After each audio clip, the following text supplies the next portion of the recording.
제목으로 하나님의 말씀을 전하겠습니다. 어느 유명한 화가가 진정한 평안이라는 주제로 그림을 그리기 위해서 오랜 시간 동안 고민을 했습니다. 많은 사람들은 잔잔한 호수나 따스한 햇볕이 내리쬐는 초원을 상상했습니다. 그러나 그 화가가 완성한 그림은 사람들의 예상을 완전히 뒤엎는 것이었습니다.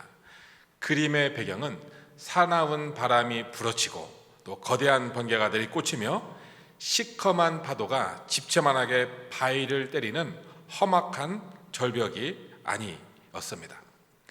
도무지 평안이라고는 찾아볼 수 없는 위험한 폭풍우의 현장이었는데, 그런데 절벽의 좁은 바위 틈새를 자세히 들여다보니까 작고 연약한 어미새 한 마리가 둥지를 틀고 그 안에서 작은 새끼들을 아래 품은 채 고요히 잠들어 있었습니다.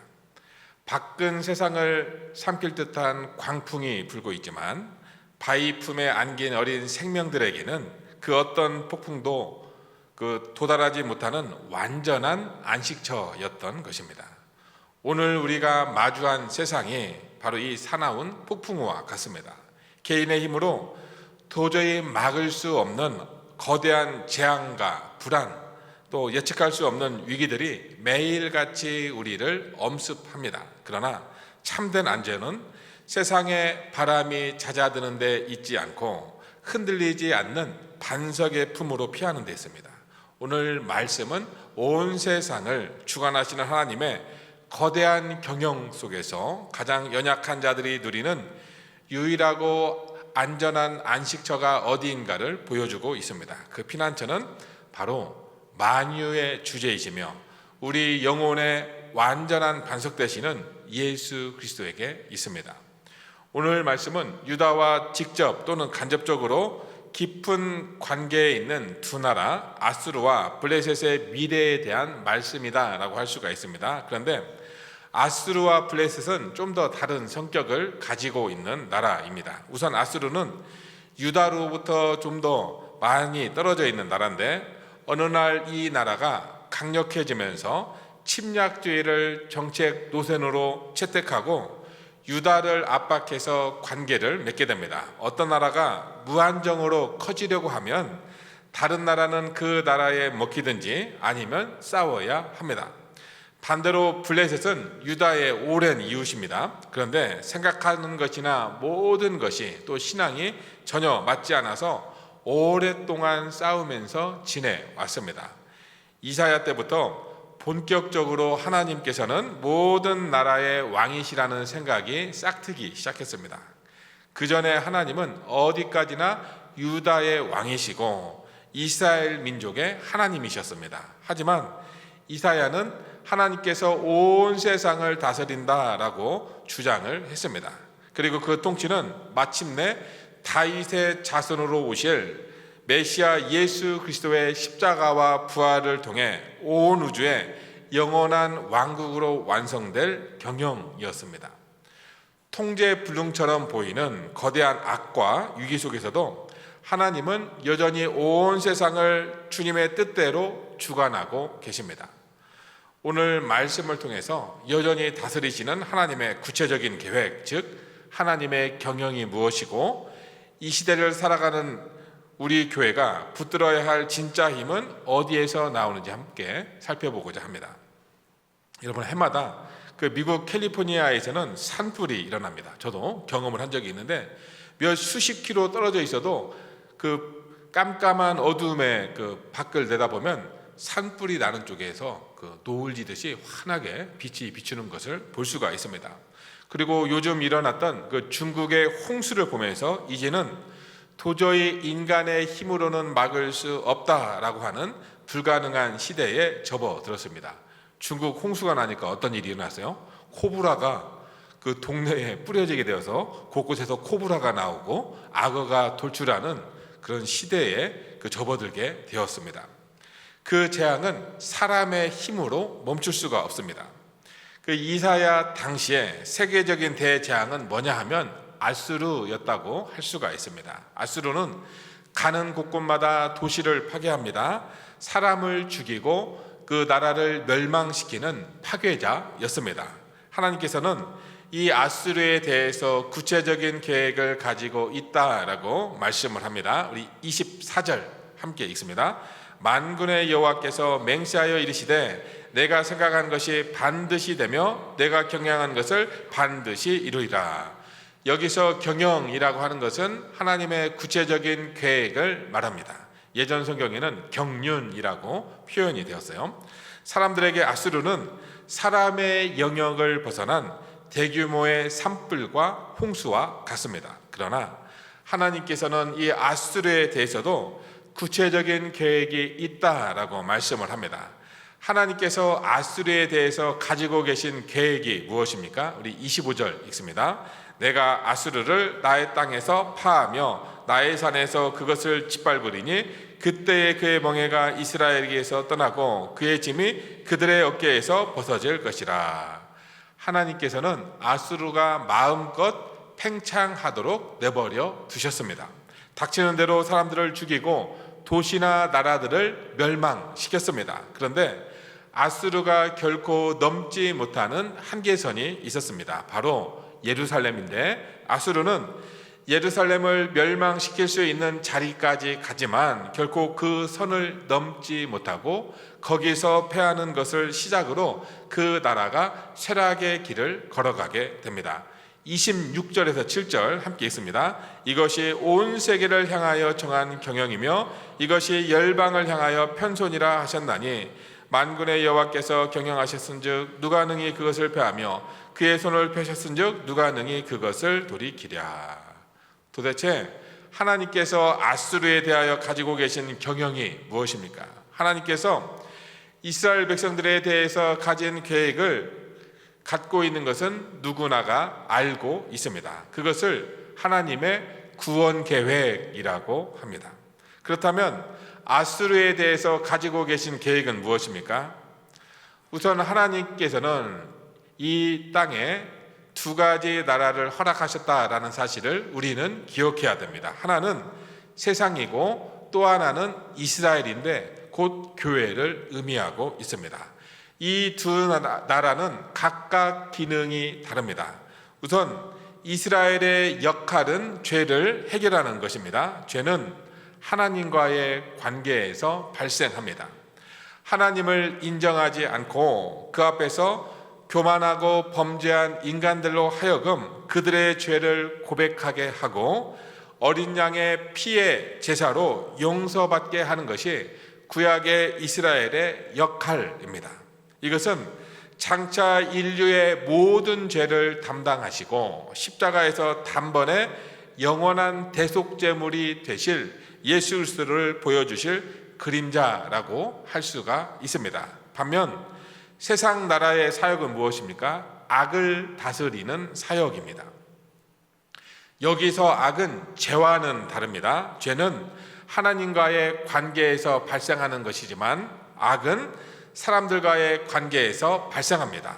힘과 권세를 이용해서 약한 자들을 핍박하고 물건이나 사람을 빼앗는 것과 같은 것을 말하고 있습니다. 하나님께서 국가에 권위를 주시고 칼을 주신 것은 바로 이런 악을 다스려서 질서를 유지하도록 하기 위한 것입니다. 그런데 하나님께서는 교회에 이런 칼을 주지 않으셨습니다. 교회는 머리 대신 그리스도께서 진리의 말씀과 성령의 검으로 지켜주시기 때문에 그렇습니다.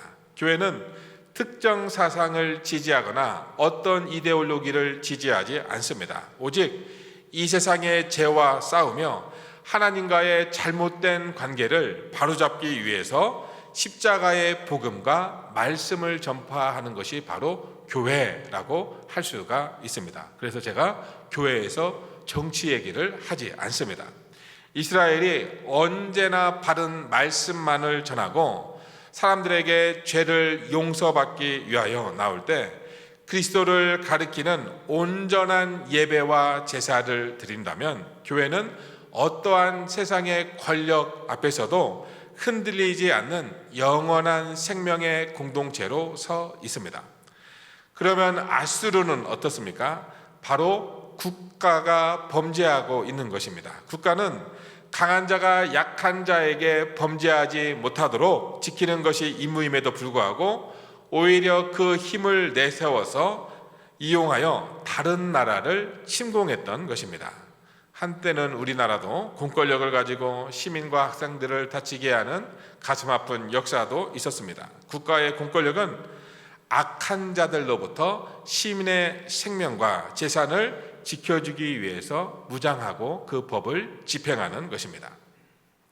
이 아수르 같은 경우에는 국가가 범죄하는 경우예요.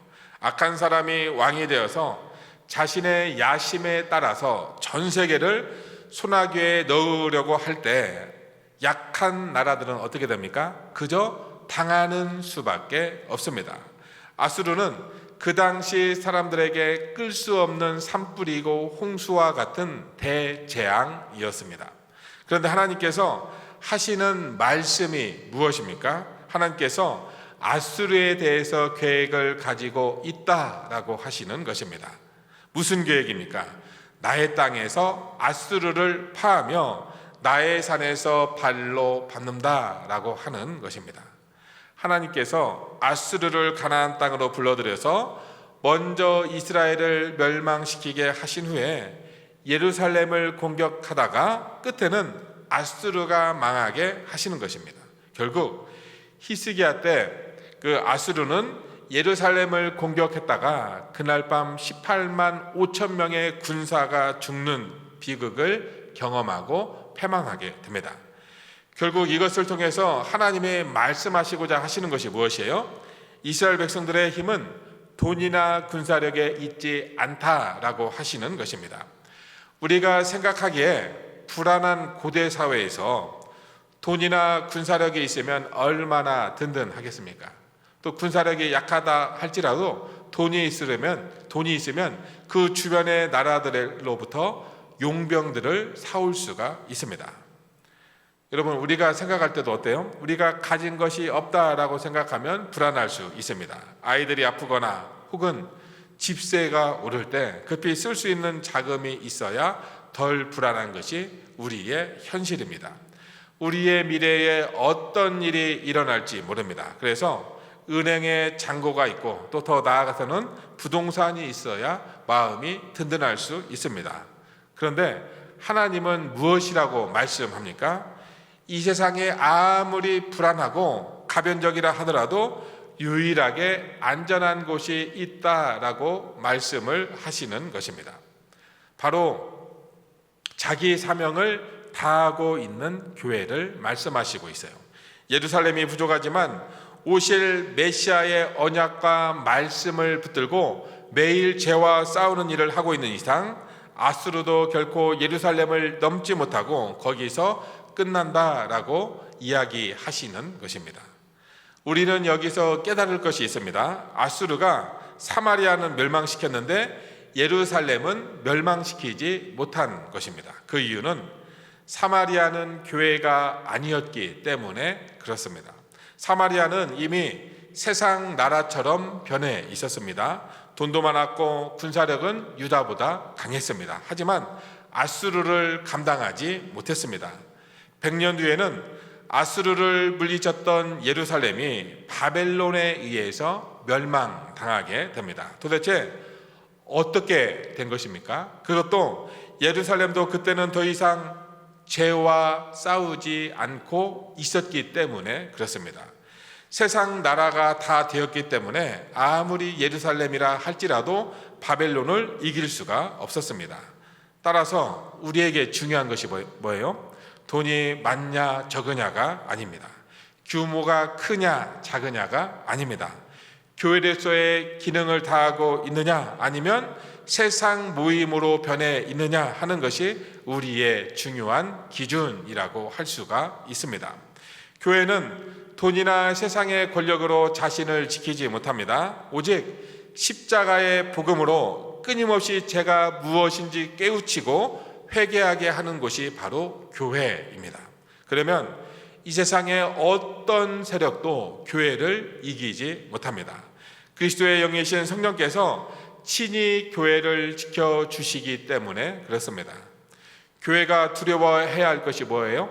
세상의 죄가 교회 안에 들어와서 하나님의 말씀이 올바로 증거되지 못하게 하는 것을 우리는 경계해야 합니다. 사람들이 자기의 유익과 만족을 위해서 교회에 다닐 때 그것을 우리는 경계해야 합니다. 교회는 인간적인 방법으로 인간의 모든 문제를 해결해 주는데 한계가 있습니다. 오직 십자가의 복음으로 그 영혼의 죄를 사하시고 치료할 뿐입니다. 십자가에서 예수 그리스도의 생명을 공급받을 때 성도는 비로소 죄와 세상을 이길 수 있는 영적 힘을 공급을 받고 일어서게 됩니다. 예수 그리스도의 피 묻은 복음이 온전히 선포되는 교회를 하나님께서 영원히 지켜주시는 것입니다. 약한 국가, 또 한때 이런 악했던 이 국가나 이 정부에 대해서 하나님의 경영이 무엇이 있습니까? 하나님의 통치를 거스르면 결국 망하게 된다라고 하는 데 있습니다. 기업도 마찬가지예요. 교회의 사명은 세상을 향하여 그 말씀의 나팔을 불고 진리의 빛을 비추이는 데 있습니다. 이것은 소극적인 것이 아닙니다. 말씀만 바로 전하면 어두울 때 그 진리의 빛이 올바로 드러나게 됩니다. 빛 대신 그리스도께서 어둠을 물리치시고 세상을 이기셨기 때문입니다. 이제 하나님께서는 유다와는 가장 오래된 원수인 블레셋의 멸망에 대해서 말씀하고 있습니다. 28절 9절 함께 읽습니다.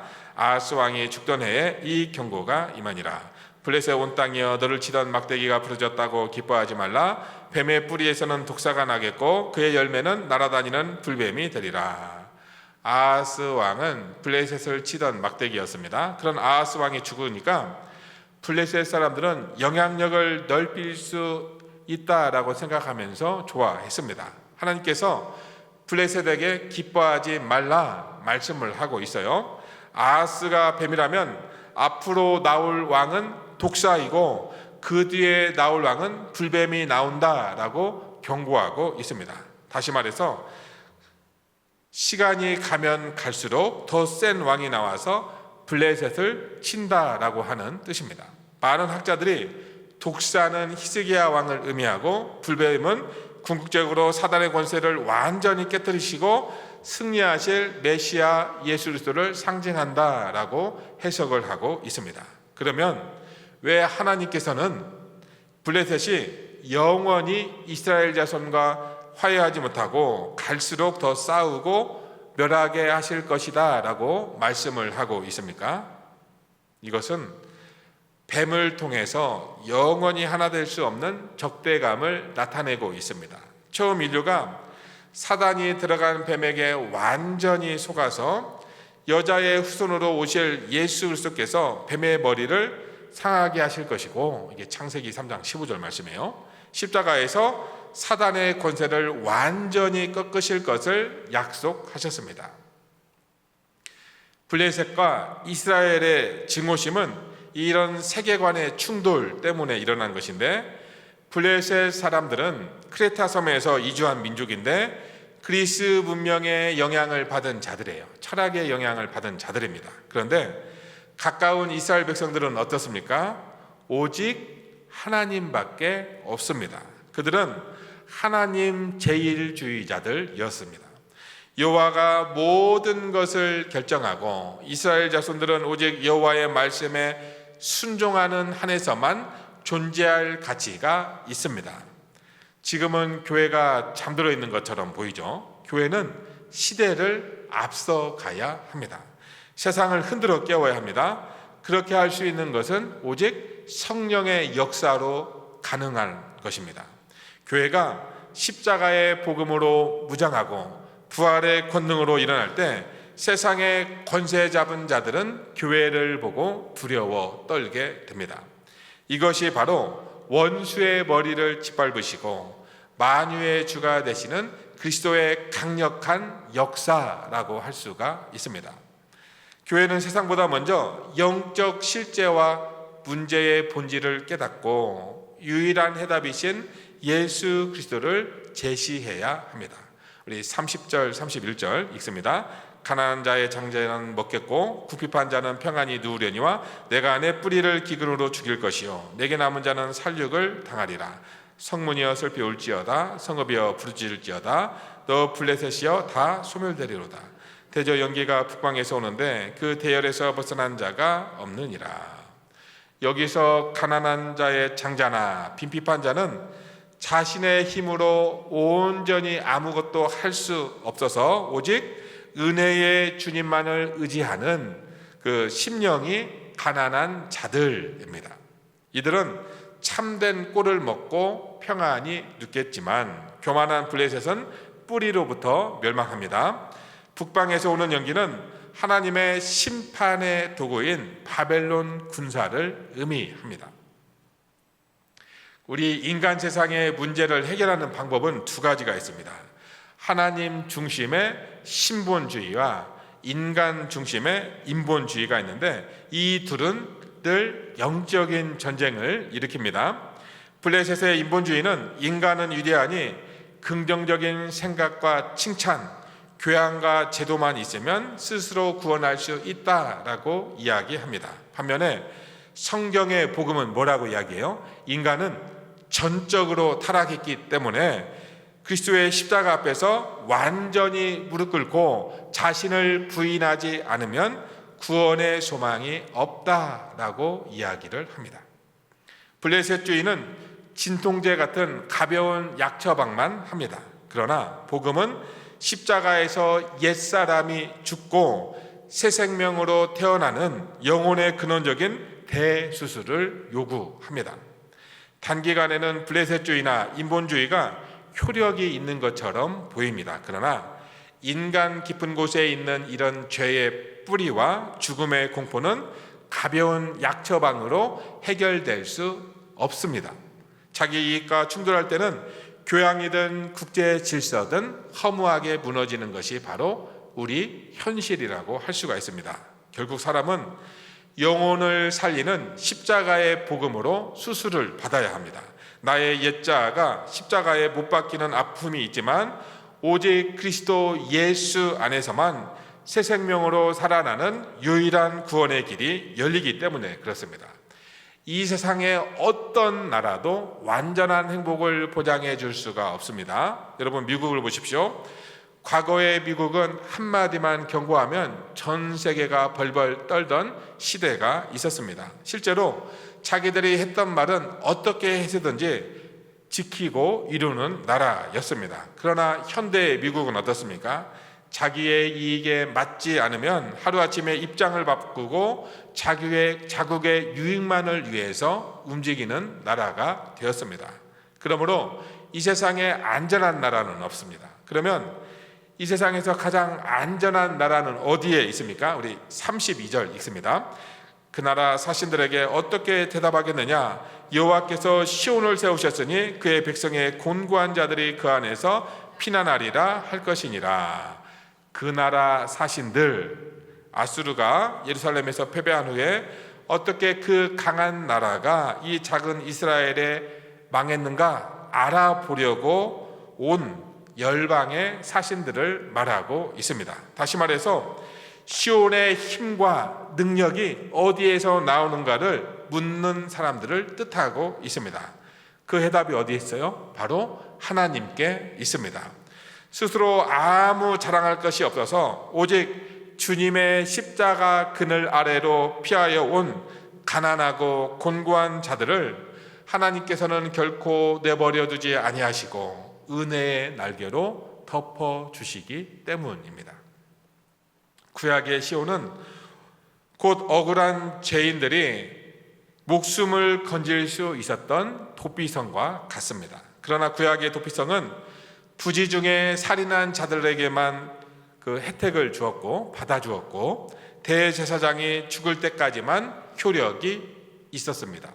하지만 우리의 참된 도피성이 되시는 예수 그리스도는 어떻습니까? 마음으로 형제를 미워하고 탐욕과 교만으로 하나님을 반역한 무서운 죄인들이라 할지라도 주님의 앞에 나와 엎드리면 모든 정죄함에서 벗어나게 됩니다.